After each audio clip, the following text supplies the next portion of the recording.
बिस्मिल्लाहिर्रहमानिर्रहीम। अस्सलाम वालेकुम। आज हम लोगों ने पढ़ना है चैप्टर नंबर 3 का topic number 2, Rutherford scattering formula. इसमें ये आप लोग देखो, सामने मैंने डायग्राम बनाई है। ये सेंटर में न्यूक्लियस है। न्यूक्लियस के इर्द गिर्द ये वाला जो है, ये एरिया वो एरिया है जिसमें मैक्सिमम स्कैटरिंग होती है। अब हम लोग को बेसिकली पता होना चाहिए कि रदरफोर्ड फार्मूला, जैसे आप लोग 9th क्लास में पढ़ के आए हो कि न्यूक्लियस है, उसके ऊपर ये अल्फ़ा पार्टिकल्स की बम्बार्डमेंट हम लोग करवाते हैं। अब अल्फ़ा पार्टिकल्स के ऊपर भी पॉजिटिव चार्ज, न्यूक्लियस के ऊपर भी पॉजिटिव चार्ज, सेम चार्जेस हैं तो एक दूसरे को रिपेल करेंगे। अब ये देखो कि ये वाला न्यूक्लियस जो सेंटर के ऊपर अल्फ़ा पार्टिकल आके न्यूक्लियस के ऊपर आके फॉल कर रहे हैं, ये ज़हन में रखना है कि वापस डेविएट करेंगे at the angle of 180 degree. वो 180 डिग्री के एंगल पर डेविएट करेंगे। ये इंसिडेंट बीम है अल्फ़ा पार्टिकल की जो न्यूक्लियस के ऊपर आके फॉल कर रही है। न्यूक्लियस के सेंटर में जो फॉल करेगी वापस डेविएट करेगी at the angle of 180 degree. यानी कि जैसे इंसिडेंट है वैसे जो है स्कैटर्ड है, डेविएटेड बीम है लेकिन डायरेक्शन अपोजिट है। अब एक बीम हम लोगों ने नेम दे लिया इक्वेशन बीम नंबर 3, क्योंकि डिफरेंट अल्फ़ा पार्टिकल्स हम लोग कंसीडर कर रहे हैं सेंटर में, टॉप पे। अब हम लोग डिस्कस करते हैं इक्वेशन नंबर 2 को। ये अल्फ़ा पार्टिकल की बीम आ रही है, ये न्यूक्लियस है।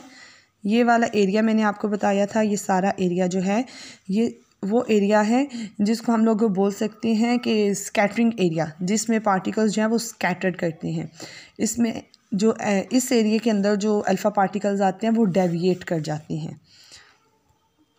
अब ये वाली जो बीम है, ये जो हम लोग के पास न्यूक्लियस से ये जो एरिया है जहाँ पे डेविएशन हो रही है उससे दूर है, ये हम लोग के पास इस तरह डेविएट कर रही है फोर्स ऑफ रिपल्शन की वजह से। अल्फ़ा के ऊपर पॉजिटिव चार्ज, न्यूक्लियस के ऊपर पॉजिटिव चार्ज। अब यहाँ पे देखो, ये इस रीजन से बहुत दूर जो बीम है वो भी, उसमें स्कैटरिंग बहुत कम होती है, वो तकरीबन वैसे ही चल जाती है जो फील्ड के रीजन से बाहर है। अब यहाँ पे हम लोग ये ले रहे हैं जो ब्लैक कलर में मैंने शो किया, ये बीम जो है ये मैक्सिमम स्कैटरिंग हो रही है। ये अल्फ़ा पार्टिकल्स जो यहाँ पे आ रहे हैं उसकी स्कैटरिंग जो है वो मैक्सिमम है। यानी कि मुख्तलिफ अल्फ़ा पार्टिकल्स थे जो सेंटर पे आए वो 180 की डिग्री से वापस चले गए। जो बहुत रीजन से दूर थे स्कैटरिंग एरिया से वो विदाउट डेविएशन चले गए। और ये वाली जो हम लोगों ने एक मैक्सिमम लिया है कि इस पॉइंट पे आके जो पार्टिकल्स फॉल करेंगे वो मैक्सिमम एंगल ऑफ डेविएशन होगी।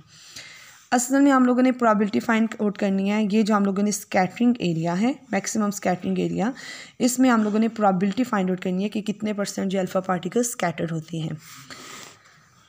यहाँ पे हम लोग के पास देखो स्मॉल n है, कैपिटल N है, v है। स्मॉल n जो है वो number of particles per unit length, यानी कि total number of particles divided by volume करेंगे तो स्मॉल n आ जाएगा। Capital N total number of particles, v जो हम लोग के पास वॉल्यूम है उसका हम लोग डिवाइड करेंगे तो स्मॉल n आ जाएगा। प्रोबेबिलिटी के मुख्तलिफ सिंबल होते हैं, p से भी शो कर सकते हो, f से भी शो कर सकते हो, आपकी अपनी मर्ज़ी है कि आपने किससे शो करना है। अब डेरिवेशन में आपको इसकी समझाती हूँ। प्रोबेबिलिटी का सिंपल फार्मूला मैंने लिख दिया, p से शो करो या f से शो करो, उसका फार्मूला है NT सिग्मा। n मैंने आपको बता दिया है total number of particle divided by volume, हम लोग के पास आ जाएगा स्मॉल n।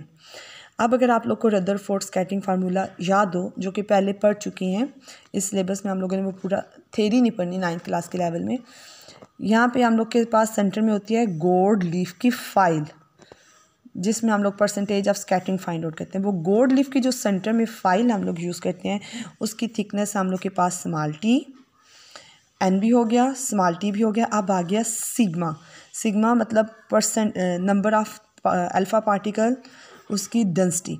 तो ये इसका फार्मूला हम लोग के पास पाई b का स्क्वायर, पाई आपको पता है कांस्टेंट है 3.14, b अब हम लोग के पास क्या है, ये वाला जो फासला है b, ये देखो सेंटर से जो बीम आ रही है वो और एक जो टॉप से बीम जा रही है वो, उन दोनों के दरमियान जो लेंथ है, फासला इन दोनों के दरमियान हम लोग के पास b है।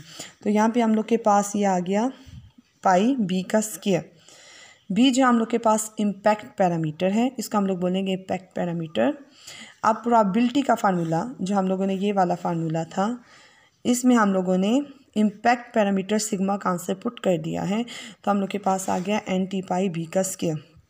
बी का आंसर जो कि इम्पैक्ट पैरामीटर है हम लोग पहले ऑलरेडी ड्राइव कर चुके हैं। यहाँ पे हम लोगों ने सारा ड्राइव नहीं करना, जस्ट उसको डायरेक्ट हम लोगों ने पुट करना है। B is equal to cot of theta by 2।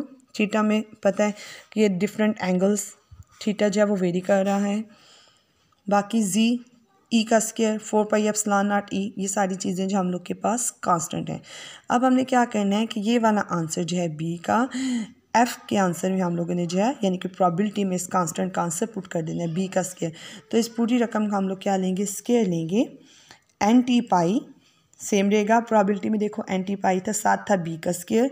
तो हम लोगों ने ये वाली वैल्यू जो है बी, इसका स्क्वायर लेना है यानी कॉट ऑफ थीटा बाई 2। तो इसका स्क्वायर लेंगे cot square theta by 2।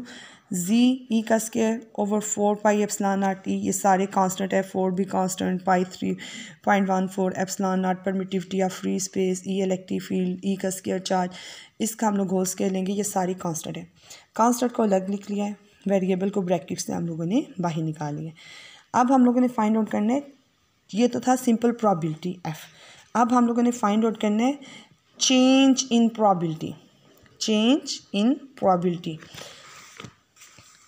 Coulomb's law में हम लोग पढ़ चुके हैं कि 1/4 पे एप्सिलॉन नॉट जो उसका हम लोग लिखते हैं के कांस्टेंट। तो हम लोग के पास जो अभी हम लोगों ने पिछले पेज पे ड्राइव किया है ये वाला फार्मूला, इसमें हम लोगों ने 1/4 पे एप्सिलॉन नॉट की जगह क्या पुट कर दिया, के। तो ये हो जाएगा के जी ई का स्क्वायर ओवर ई पुट किया है। अब हम लोगों ने फाइंड आउट करना है चेंज। चेंज का मतलब है उसको डिफ्रेंशिएट करेंगे। तो जब हम लोग इसको डिफ्रेंशिएट करेंगे, ये सारी टर्म्स जो कांस्टेंट थी, पीछे था हम लोग के पास कॉट स्क्वायर थीटा बाई 2, इसका डेरिवेटिव लेंगे तो आ जाएगा 2 कॉट ऑफ थीटा बाई 2। तो कॉट ऑफ थीटा बाई 2 का आपको पता है डेरिवेटिव होता है minus cosecant square theta by 2।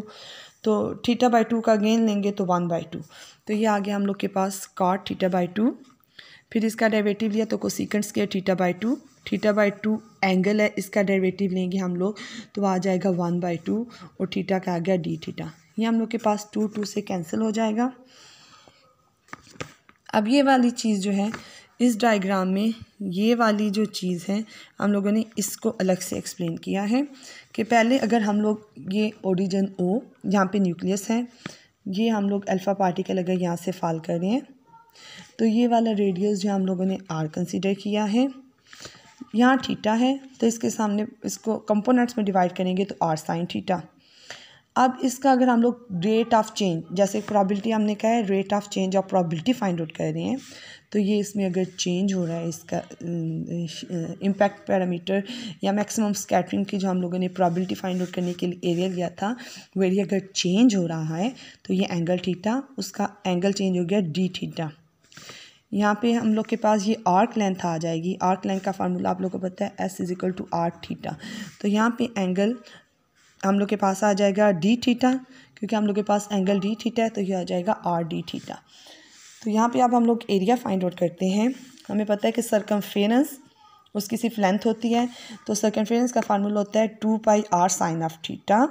उसको हम लोग जब इस ये जो इंक्रीज है, जो चेंज हुआ है, उसके आर्क लेंथ से मल्टीप्लाई करेंगे आर डी थीटा से। डी थीटा आर लिख लेंगे, आर डी थीटा सेम है। डी थीटा जो एंगल चेंज हो रहा है, आर जो अल्फ़ा पार्टिकल न्यूक्लियस के ऊपर फॉल कर रहे हैं, उसका हम लोग के पास रेडियस जो है वो आर है। तो यहाँ पे हम लोग के पास एरिया आ गया 2 पाई आर का square sine theta D theta. ये था change in area, original area नहीं, ये जो इंक्रीज है हम लोग के पास, इसके जो हम लोगों ने D S change in area वो फाइंड आउट किया है। तो जब हम लोग 2 को पाई आर का स्क्वायर साइन ऑफ थीटा, यहाँ पे हम लोगों ने सिंपल क्या किया है कि हमें पता है sine 2 theta is equal to 2 sine theta cos of theta. तो यहाँ पे जितना एंगल होता है उसके हाफ यहाँ पे होता है। हमें रिक्वायर्ड है यहाँ पे थीटा, तो हम लोग 2 थीटा की बजाय थीटा लिखेंगे, इसको 2 से डिवाइड सारी इक्वेशन को करेंगे तो यहाँ पे थीटा आ गया sine of theta is equal to 2 sine of theta by 2 cos of theta by 2। ये हम लोगों ने आंसर जो है यहाँ पे पुट किया है। तो यह आ जाएगा मल्टीप्लाई होने के बाद 4 पाई आर का square sine of theta by 2 cos of theta by 2 और डी थीटा। तो ये हम लोग के पास आंसर आ गया है डी एस, यानी कि चेंज इन एरिया। तो सिंपल ये था हम लोग के पास रदरफोर्ड स्कैटरिंग फार्मूला।